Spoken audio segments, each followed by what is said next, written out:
कधी विचार केलाय की आपण जे पाणी पितो, जी हवा श्वासातून घेतो किंवा अगदी आपल्या हातातला फोन, या सगळ्या गोष्टी येतात कुठून?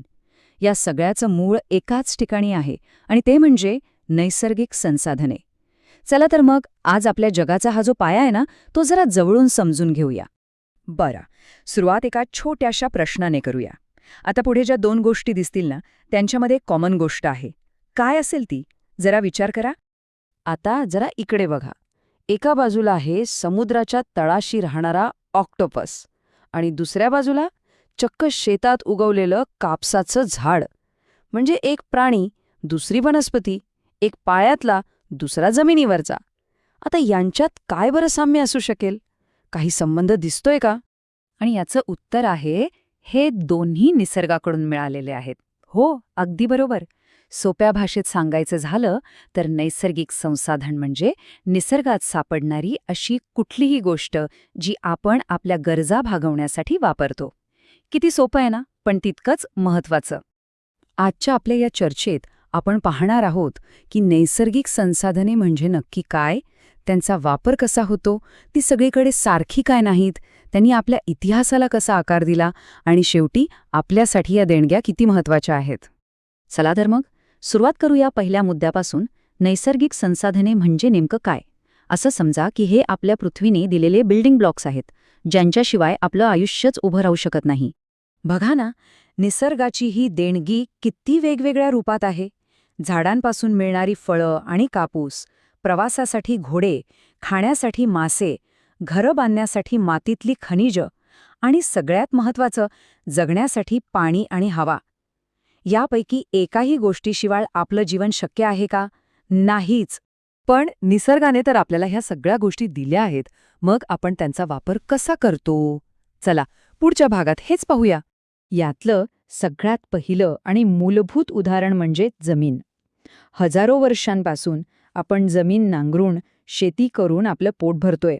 ही आपली सगळ्यात मोठी गरज आहे. आणि जमिनीसारखंच पाणीसुद्धा आपल्याला अन्न देतं. मासेमारी हे त्याचं एक उत्तम उदाहरण आहे. मग आपलं घर, आपलं सुरक्षित छप्पर, त्यासाठी लागणाऱ्या विटा, दगड, माती, हे सगळं सुद्धा निसर्गातूनच मिळतं. आणि हो, पाणी, याला तर विसरून चालणारच नाही. आपल्या प्रत्येक लहान मोठ्या गरजेसाठी पाणी लागतंच. त्यासाठी आपण विहिरी, नद्या यांसारख्या स्रोतांवर अवलंबून असतो. या सगळ्याचा अर्थ काय? तर शेती असो, मासेमारी असो किंवा आपलं घर बांधणं असो, आपलं प्रत्येक काम, प्रत्येक क्रियाकलाप हा निसर्गाच्या याच देणग्यांवर अवलंबून आहे. खरं तर आपण निसर्गाशिवाय काहीच नाही. पण इथे एक महत्त्वाचा प्रश्न आहे. ही सगळी संसाधने पृथ्वीवर सगळीकडे सारखीच मिळतात का? तर याचं उत्तर आहे नाही. निसर्गाने ही वाटणी खूप असमान केली आहे. चला, यामागचं कारण काय आहे ते शोधूया. हे चित्र बघा, किती स्पष्टपणे दाखवलंय. जसजसं आपण जमिनीवरून उंच, डोंगराळ भागात जातो, तसतसं वनस्पती आणि झाडं बदलत जातात. सपाट मैदानांवर वेगळी झाडं, थोडं उंच गेल्यावर वेगळी, आणि उंच शिखरांवर तर फक्त बर्फ. याचाच अर्थ असा की कोणत्याही प्रदेशातलं हवामान कसं आहे, तिथली उंची किती आहे आणि जमिनीचा प्रकार कोणता आहे, यावर ठरतं की तिथे कोणती नैसर्गिक संसाधने सापडतील. आणि गंमत म्हणजे या असमान वितरणामुळेच मानवाचा इतिहास आणि आपल्या संस्कृती घडल्या आहेत. कसं? चला बघूया. हे जे जुने व्यापारी मार्ग दिसतात ना, ते काही असेच बनले नाहीत. मसाले, रेशीम यांसारख्या मौल्यवान गोष्टी कुठे मिळतात याच्या शोधातच हे मार्ग तयार झाले आणि यातूनच जगात व्यापार सुरू झाला. सोप्या भाषेत सांगायचं तर, जिथे संपत्ती तिथे सत्ता. ज्या प्रदेशात मौल्यवान संसाधने होती तिथे मोठी शहरं वसली, व्यापार वाढला आणि मोठमोठी साम्राज्य उभी राहिली. म्हणजेच नैसर्गिक संसाधनांनीच आपल्या इतिहासाची दिशा ठरवली आहे. चला, तर या सगळ्या चर्चेतून आपण काय शिकलो याचा एकदा आढावा घेऊया. एक गोष्ट आपण सगळ्यांनी नेहमी लक्षात ठेवली पाहिजे.